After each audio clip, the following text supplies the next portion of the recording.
오늘도 우리 한 사람 한 사람 이 새벽을 깨우게 하여 주시고, 또 하나님 이 새벽에 주님 앞으로 나와 기도하고 또 찬송하며 하나님의 말씀을 듣고 오늘도 말씀에 순종하여 살아갈 수 있게 하시니 그 또한 참으로 감사합니다. 하나님, 우리가 신앙을 가지고 살고 있다고 해서 하나님을 완전히 이해하는 것이 아님을 잊지 않고 살아갈 수 있도록 도와주시옵소서. 유한한 우리가 무한하신 하나님을 이해할 수 없는 하나님 작은 자임을 오늘도 잊지 않도록 도와주시옵소서. 때로는 하나님이 악을 허용하시는 것 같고, 때로는 하나님께서 이 고난을 그냥 내버려 두시는 것 같을지라도 반드시 하나님께서는 악을 징벌하시고 이 고난 가운데, 시련 가운데 우리를 구원하시는 하나님임을 잊지 않고 오늘도 하나님의 말씀에 순종하며 살아갈 수 있도록 도와주시옵소서. 여러 상황이 어렵고 때로는 곤란할지라도 흔들리지 않는 하나님의 말씀을 붙들고 오늘도 승리하는 우리 한 사람 한 사람으로 인도하여 주시옵소서. 감사합니다. 예수님의 이름으로 기도드립니다. 아멘. 열왕기상 17장 1절에서부터 16절 말씀으로 주의 말씀을 증거합니다. 우리 다 함께 보시겠습니다. 능력받는 새벽기도, 응답받는 새벽기도, 성령과 함께하는 새벽기도. 할렐루야. 아멘. 우리가 좋아하는 시편 23편을 보면 다윗은 자신이 사망의 음침한 골짜기를 지날지라도 다닐지라도 해를 위험을 두려워하지 않는다고 고백합니다. 물론 그 다음 구절이 주께서 나와 함께 하심이라고 이어지기 때문에 우리는 동행하시는 하나님께 우리의 두 눈을 맞춥니다. 그런데 우리의 눈을 앞으로 옮겨서 읽어보면 우리의 머리로 이해하기가 쉽지 않습니다. 사망의 음침한 골짜기로 다닐지라도 라는 구절은 믿는 자들과는 잘 어울리지 않게 보이기 때문입니다.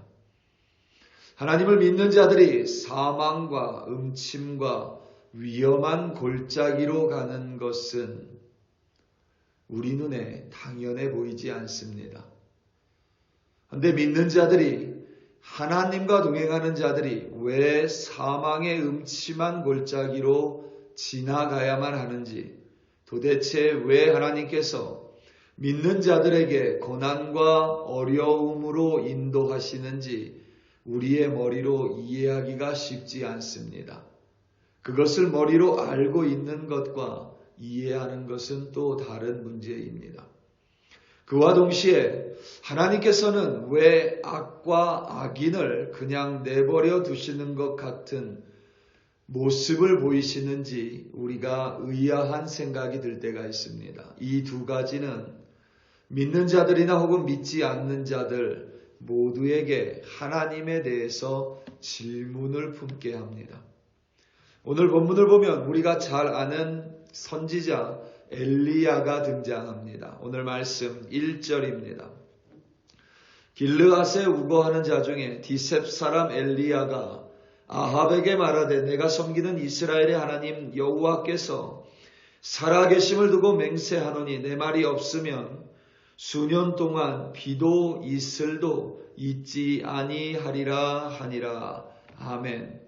디셉 사람 엘리야에게 여호와 하나님의 말씀이 임했습니다. 엘리야는 아합 왕을 찾아가서 하나님의 말씀이 없이는 수년 동안 비도 이슬도 없을 것이라고 전했습니다.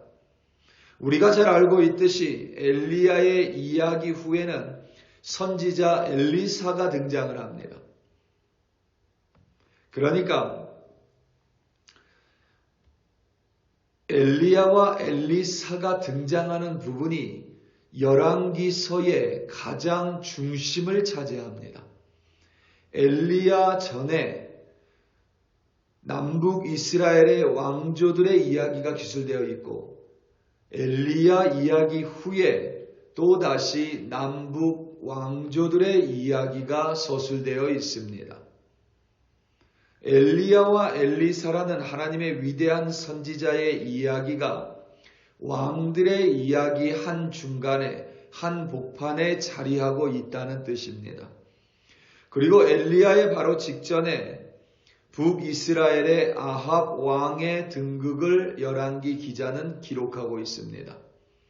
남북으로 나눠진 분열 왕국에는 많은 왕들의 이름이 나열되어 있는데 그 중에 가장 악한 왕 한 명을 뽑으라 한다면 아합입니다.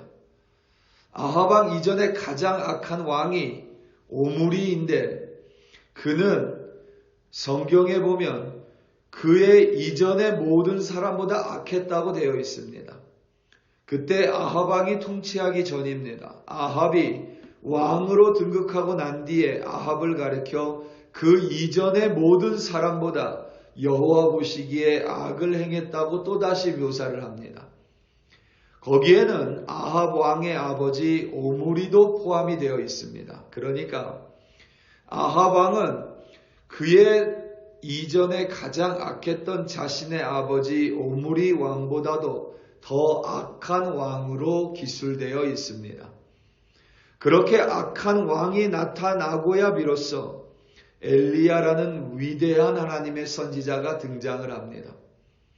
그 전에 그저 신탁을 전했던 하나님의 사람 정도였다면 엘리야 때의 하나님은 엘리야를 통하여 전면에 등장하시고 악을 응징하십니다. 아합 왕 이전에도 북이스라엘은 선을 행한 적이 없습니다. 북이스라엘은 초대 왕인 여로보암 때부터 계속해서 여호와 보시기에 악을 저질렀습니다. 그럼에도 불구하고 하나님은 그들을 징벌하지 않으셨습니다. 물론 반역이 일어나서 서로 죽이기는 했습니다만 그것을 하나님의 처벌이라고 볼 수도 있겠지만 북이스라엘은 여전히 하나님 보시기에 악을 행했습니다. 하나님은 가장 악한 시기까지 때때로 그 악을 그대로 참고 기다리십니다. 때때로 사망의 음침한 골짜기의 끝자락까지 하나님은 기다리십니다. 우리가 왜 하나님이 그렇게 하시는지 몇 이유를 찾을 수 있지만 그것이 전부라고 말할 수도 없습니다. 단지 우리가 할 수 있는 것은 하나님의 역사하심이 그와 같다고만 말할 수 있습니다. 하나님은 종종 끝자락까지 기다리십니다. 그것은 악이건 고난이건 비슷합니다. 고난과 시련을 마주할 때 우리는 하나님의 즉각적인 도우심과 간섭하심을 즉각적으로 기대합니다. 어려움을 좋아하는 이가 없는 것만큼 하나님의 즉각적인 개입과 도우심을 싫어하는 이는 분명히 없습니다. 기적이건 사람을 통해서건 뭐가 됐든지 하나님께서 속히 도와주시고 속히 이 어려운 상황을 끝내주시기를 원합니다. 그런데 하나님은 그렇게 하지 않습니다. 여러분들이 오늘 본문을 가만히 집에서 읽으면서 묵상을 해보시면 오늘 본문 중에 여러분들이 이해할 수 있는 것은 없습니다.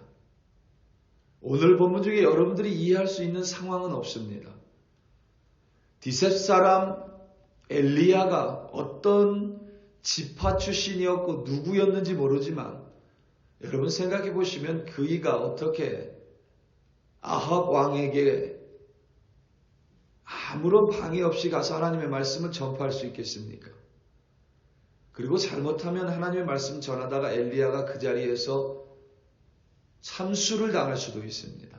여러분 그걸 어떻게 이해하시겠습니까? 그리고 그 사건이 있은 직후에 엘리야를 그릿 시냇가로 인도하시는데 그 또한 여러분 이해할 수 없는 부분입니다.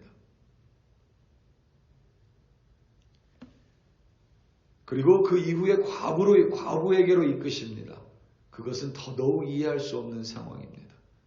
우리가 조금만 하나님의 깨달음 가운데 오늘 본문을 보면 우리가 이해할 수 있는 상황, 우리가 이해할 수 있는 사람, 우리가 이해할 수 있는 말은 단 하나도 없습니다.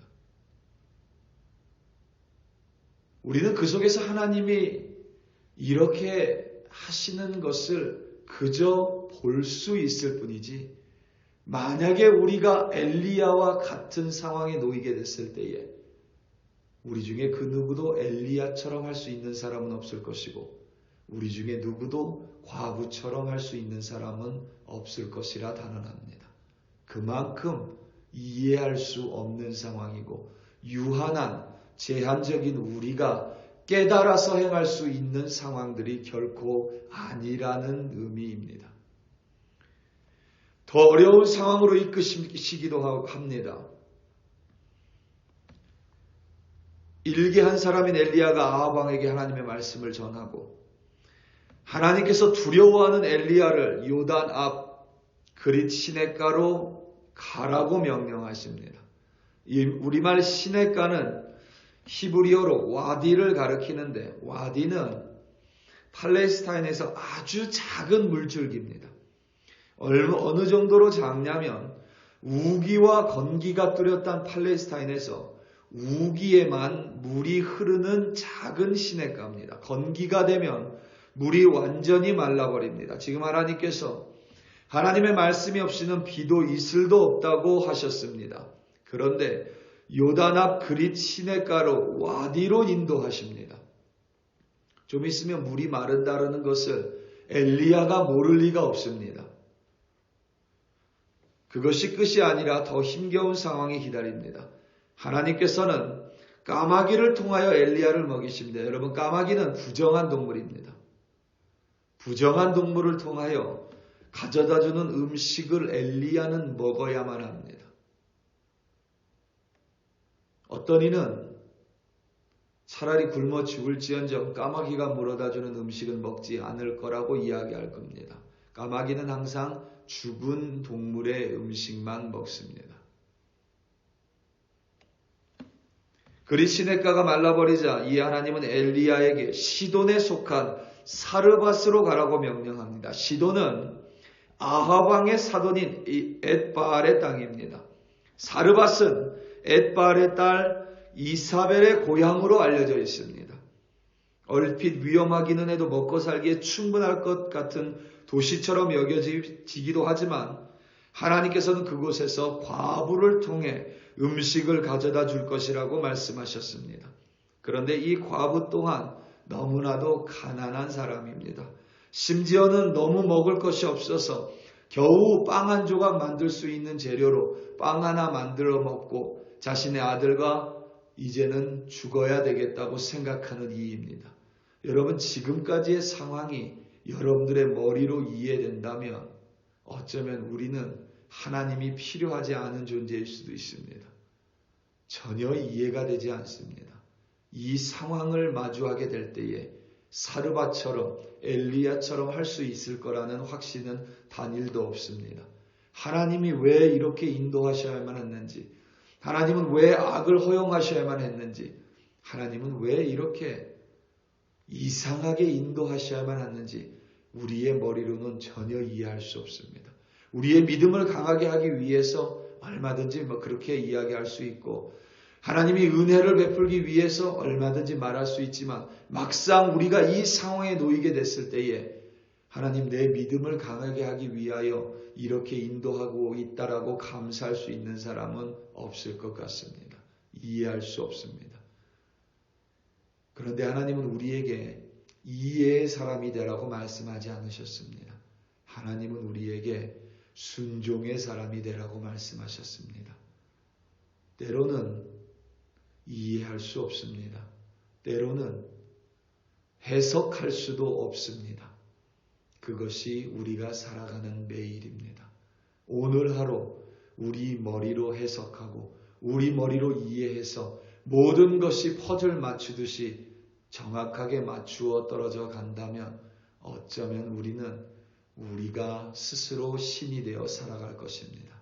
하지만 오늘 우리는 무엇을 마주할지 전혀 알지 못하고 그것이 나에게 힘겨운 상황이 될 수도 있고, 때로는 내 시냇가가 말라버리는 상황, 때로는 내 모든 것을 하나님께 드려야 하는 상황일 수도 있습니다. 그때에 하나님께 이해를 구하기보다는 하나님의 말씀을 붙드시기 바랍니다. 전능하신 하나님, 그리고 말씀에 순종하는 일을 돌보시는 하나님, 하나님을 위해서가 아니라 우리의 삶을 위해서 하나님의 말씀에 순종하라고 하신 그 하나님을 신뢰할 때에 우리는 이해하지 못할지라도 여전히 동행하시는 하나님과 함께 순종하며 오늘을 승리할 수 있습니다. 오늘도 사랑하는 성도 여러분, 어떠한 상황을 마주하든지 여전히 여러분들이 마주한 상황이 길고 어두운 터널처럼 느껴질지라도 이해함보다는 하나님의 말씀을 먼저 구하시고 순종함으로 말미암아 넉넉히 그리고 담대히 모든 상황들을 이기시는 하나님의 자녀로 승리하시기를 예수님의 이름으로 축원합니다. 다 함께 기도하시겠습니다. 이 시간 함께 기도할 때에 특별히 한국을 위하여 합심하여 기도하겠습니다.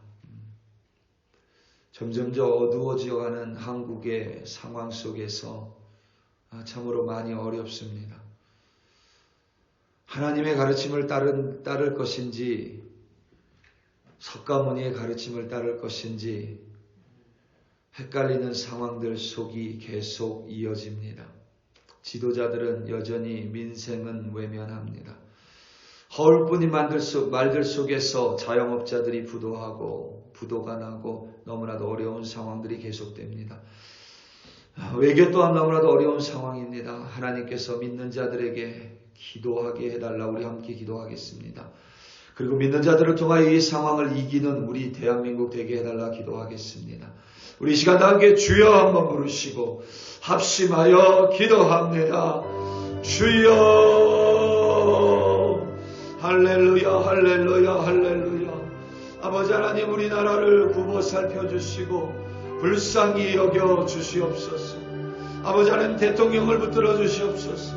참모들을 붙들어 주시옵소서. 국회의원들을 아버지 하나님 붙들어 주시옵소서. 아버지 하나님, 정치인들을 붙들어 주시옵소서. 아버지 하나님, 사면 초가의 어려운 상황 속에 놓여 있습니다. 경제는 곤두박질 칩니다. 아버지 하나님, 외교는 참사가 이어집니다. 민생은 어려워 사람들은 너무나도 높은 물가에 먹을 것을 먹지 못하고 어려운 상황 속에 놓입니다. 자영업자들은 빚을 갚지 못해서 부도가 날 수밖에 없는 상황들이고 끝없이 오르는 환율 때문에 수입업자들과 수출업자들은 고통 가운데 신음합니다. 하나님, 이토록 어두운 시기가 있었나 돌아보며 기도할 수밖에 없습니다. 우리나라 대한민국을 불쌍히 여겨주시옵소서. 아버지 하나님, 믿는 자들이 선동되지 않도록 도와주시고 믿는 자들이 하나님 무릎 꿇고 기도할 수 있도록 하나님 다시 한번 일어나 깨어 기도하는 그리스도인들 되게 하여 주시옵소서. 그럼에도 불구하고 우리가 아버지 하나님 기도하고 또 하나님 앞에 소망을 품을 수 있는 것은 가장 어두운 끝에 하나님의 구원이 있음을 믿습니다. 너무나도 어두운 이 나라의 상황 속에서 하나님께서 믿는 자들을 통하여 반드시 구원하실 것임을 믿기에 오늘도 아버지 하나님 소망을 갖고 기도합니다. 우리의 기도 가운데 역사하여 주시옵소서. 때로는 하나님이 왜 대한민국을 이렇게 이끌어야 하는지 이해할 수 없습니다. 하지만 하나님이 대한민국을 포기하지 않으심을 알기에 오늘도 눈물로 기도하고 간절한 마음으로 기도하는 우리들의 기도를 굽어 살펴주시고 응답하여 주시옵소서. 오늘도 글로리 교회 백성들 어디에 있든지 아버지 하나님, 이해하지 못하는 상황을 마주합니다. 하나님을 믿는 믿음을 허락하여 주시옵소서. 말씀에 순종함으로 이기는 승리하는 우리들 되게 하여 주시옵소서.